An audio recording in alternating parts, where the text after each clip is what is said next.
MLA Jyothula నెహ్రూపై చేసిన అవినీతి ఆరోపణలు నిరూపించాలని పాటంశెట్టి సూర్యచంద్రకు జగ్గంపేట నియోజకవర్గ టీడీపీ నాయకులు సవాల్ విసిరారు. నియోజకవర్గంలో నెహ్రూ చేసిన అభివృద్ధి కనిపించడం లేదా అని ప్రశ్నించారు. సాగునీటి ప్రాజెక్టుకు 190 కోట్లు, రహదారులకు 66 కోట్ల రూపాయల నిధులతో అభివృద్ధి చేయడం కనిపించడం లేదా అంటూ నిలదీశారు. ఆ రోజు ఏం చేస్తున్నావు? ఆ రోజు కూడా అడగాలి కదా. గతంలో జనసేనలో ప్రతిపక్షంలోనే కదా ఉన్నావు. ఇప్పుడు అవసరం వచ్చిందా? వాళ్ళు స్క్రిప్ట్ రాయించి చేయిస్తున్నారా ఇది?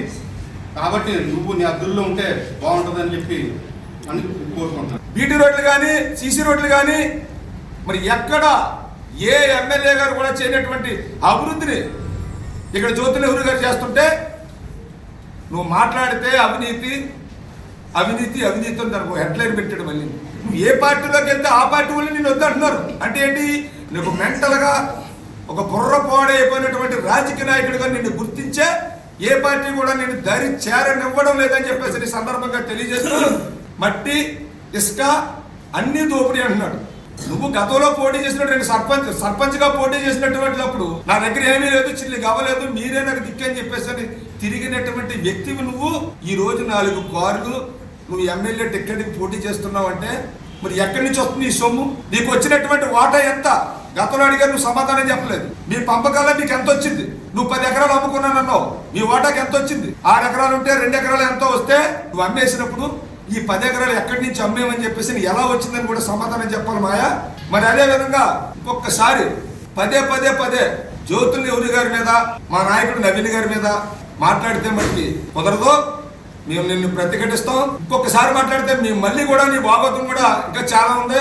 నువ్వు గత ఎలక్షన్లో 5 కోట్లు ఇచ్చుకుని నువ్వు నామినేషన్ చేసావు ఇండిపెండెంట్గా. ఇది వాస్తవం కాదా? మరి ఎంతో మంది పిల్లలకి ఫ్రీగా చదువు చెప్పించారని చెప్పేసి పెళ్లి కానుక ద్వారా 2 కోట్ల రూపాయలు పంచడం జరిగింది. మరి తండ్రి అయితే మరి 42 కోట్ల రూపాయలతోటి సీసీ రోడ్లు, 19 కోట్ల రూపాయలతోటి బీటీ రోడ్లు వేయడం, మరి 100 కోట్ల రూపాయలతోటి కేవలం 2 సంవత్సరాల్లోనే అభివృద్ధి చేయడం జరిగింది. మీరు వాగ్దానాలు ఇచ్చారని చెప్పేసి అంటున్నారు. ఏ రాజకీయ నాయకుడు వాగ్దానం ఇచ్చినా 2 సంవత్సరానికో వాగ్దానాలు ఇవ్వరండి. మీరు పంచాయతీ ఎలక్షన్ పోటీలు కూడా చాలా వాగ్దానాలు ఇచ్చారు. మీరు సంవత్సరానికి 6 నెలలకి ఏదైనా బాండ్ ఇచ్చారా? 5 సంవత్సరాల పదవీ కాలంలో చేసిన ఎటువంటి వాగ్దానాలైనా సరే అవి కంపల్సరీ కూడా నేను వాగ్దానాలు పూర్తి చేసి మళ్ళీ జనసందులకు వెళ్తాను అని చెప్పడం గతంలో జరిగింది. ప్రతి వీధికి సిమెంట్ రోడ్లు వేసి వెళ్తానని చెప్పారు.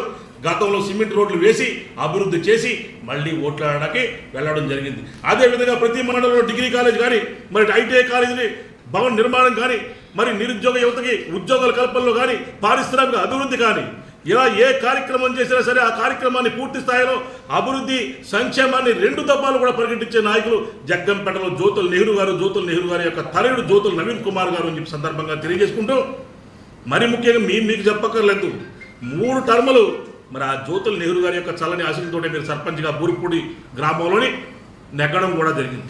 ఈ రోజున మీరు ఈయన దగ్గర నుంచి బయటకు వెళ్ళిన తర్వాత